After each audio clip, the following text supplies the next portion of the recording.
बुद्धि का उपयोग करके हम जीत सकते हैं, चाहे हमारे पास शारीरिक बल हो या न हो। इस कहानी बुद्धि की जीत short motivational story in Hindi में यही बताया गया है। एक गांव में कुश्ती का आयोजन हुआ था। सभी बड़े पहलवान विभिन्न गांवों से आए थे और सबके पास विशेष कौशल था। इन पहलवानों में सबसे बलवान थे रामू, जिन्होंने आज तक किसी कुश्ती में हार नहीं मानी थी। कुश्ती का प्रोग्राम आरंभ हो गया और हर पहलवान के बीच मुकाबला हुआ।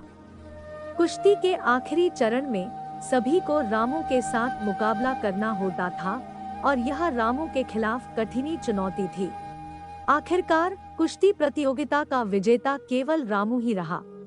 गांव के सरपंच ने रामू का हाथ ऊपर किया और उन्हें विजेता घोषित किया और इनाम के रूप में 5 लाख रुपए दिए। रामू ने भीड़ में बोला, क्या इस भीड़ में कोई है जो मेरे साथ मुकाबला कर सकता है? अगर कोई मुझे हरा देता है तो उसे 5 लाख रुपए मिलेंगे और अगर मैं जीतता हूँ तो वह मुझे 1 लाख रुपए देने के लिए तैयार रहे। क्या किसी को इस चुनौती को स्वीकार करने का विचार है?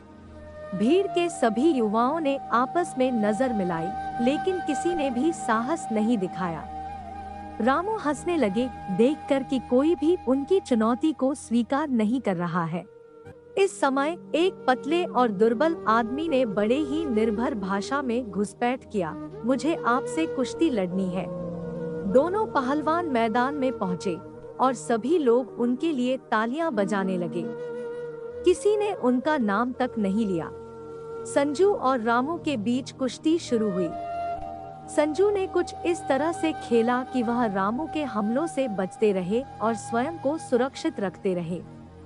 सभी लोग संजू की दमदार खेल की मुरादी कर रहे थे। कुश्ती का अंत करीब आया और अब संजू को लग रहा था कि वह कुछ गलती कर गए हैं, लेकिन वह यह भी जानता था कि अगर वह हार गए तो उन्हें 1 लाख रुपए देने होंगे। संजू ने अपनी चालों को ताजगी से बदला और रामू को पकड़ लिया और उसे पीछे की ओर धकेल दिया। रामू के जबरदस्त हमलों के बावजूद संजू ने उन्हें मजबूती से पकड़ा और रामू को खूब तरह से दम घुटने के बीच में लगा दिया। भीड़ अब उन्हें संजू संजू करने लगी और रामू ने होश खो दिया, लेकिन किसी तरह वह खड़ा रहा। फिर एक बार संजू ने चालाकी से रामू की टांगों को खींचा और उसे पूरी तरह से असमर्थ कर दिया। रामू गिर पड़े और फिर न उठ सके। सरपंच ने संजू का हाथ ऊपर उठाया और उन्हें विजेता घोषित किया। शर्त के अनुसार संजू ने 5 लाख जीत लिए। मोरल: इस कहानी से हमें यह सीखने को मिलता है कि बुद्धि का उपयोग करके हम जीत सकते हैं, चाहे हमारे पास शारीरिक बल हो या न हो। अगर आपको हमारी स्टोरी बुद्धि की जीत short motivational story in Hindi अच्छी लगी हो तो अपने दोस्तों के साथ भी शेयर कीजिए और कमेंट में जरूर बताइए कि कैसी लगी हमारी स्टोरी।